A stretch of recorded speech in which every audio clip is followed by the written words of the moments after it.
In this video, we're going to talk about setting up your domain name and your hosting account. These two work hand in hand.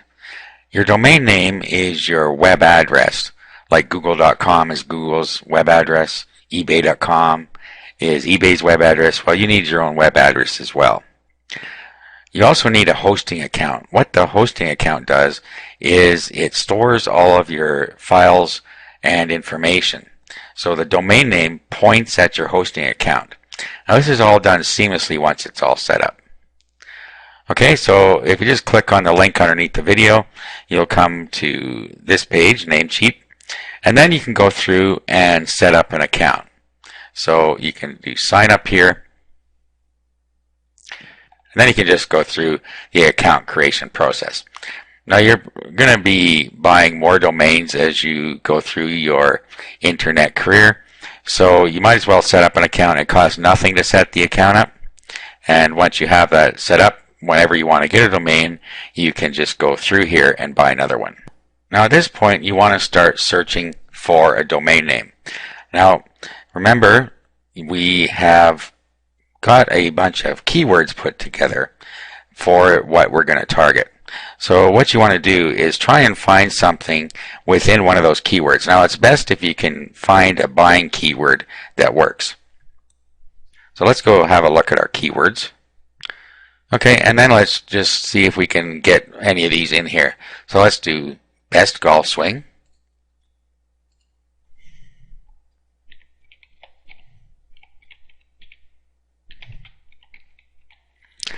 And it's best to try and find a .com domain name.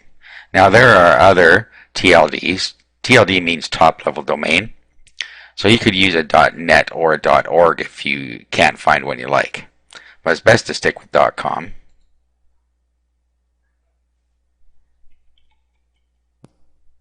Okay, so it's brought up some results for us. Now you'll see that bestgolfswing.com is taken, but it gives us some other options down here. For instance, if we wanted to use bestgolfswing.biz, we could use that. And now there are CO domain names that some people like to use. So you could register bestgolfswing.co. But let's add to this. Let's say we're going to do best golf swing advice.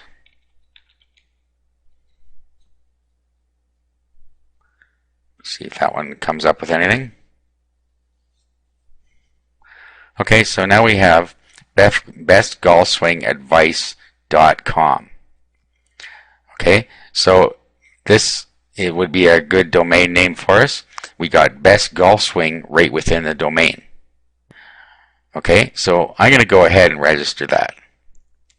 So what you want to do, of course, you're going to continue to search until you find something that you like.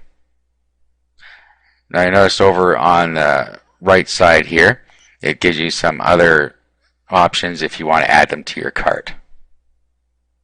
Okay, so let's just click the Add to Cart button up here, and then we're going to check out.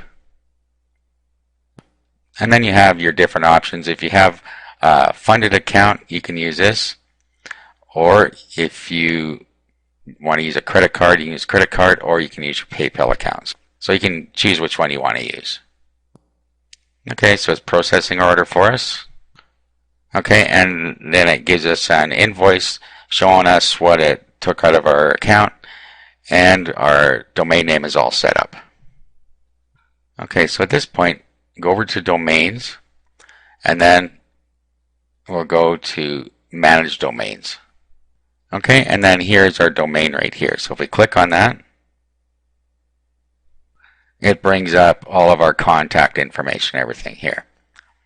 Okay, but what we want to be doing is clicking the domain name server setup. Okay, and then this is where we set up our domain name servers, and that's going to be what we need to do when we get our hosting account. Now we're going to talk about hosting, and then we're going to come back to this.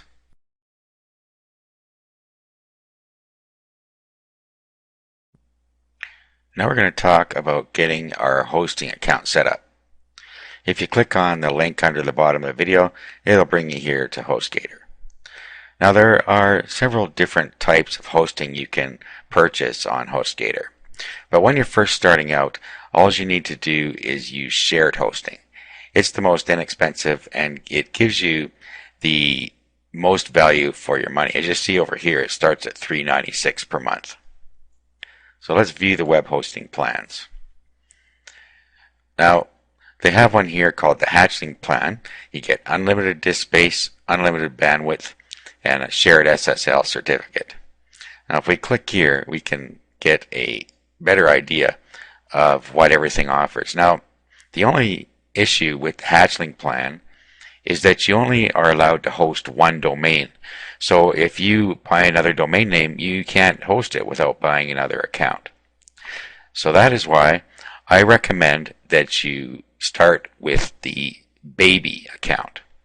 You can always upgrade to the business later if you want, but the baby account will give you everything you need, including add-on domains, and you also get unlimited databases. So you get a lot here. You also get a $100 credit towards your Google AdWords account. So remember I talked briefly earlier about AdWords. Now you can get a $100 credit to get you started with pay-per-click. Okay, so my suggestion is to go with the baby plan if you're just starting out. So you just go through the order process. Now we've already registered our domain name, so we have a domain name. We would put it in here and then continue to step 2. Okay, then we pick our package here. So we chose baby, so that's fine. Over here you see the different rates for the different time periods. These sometimes change, but just pick the period you want to pay for here. Now you pick a username and a password. This is so you can get into your back end of your account. Down here you need to enter your billing information, and then you have the summary down here.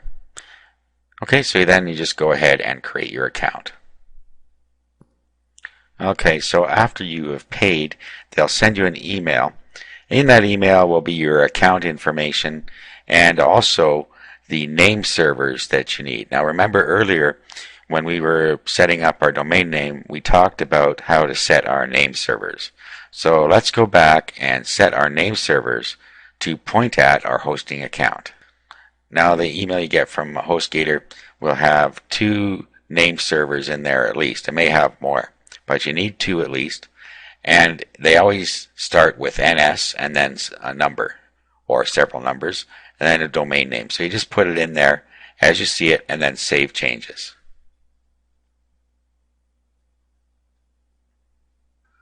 Okay, now they've been successfully updated.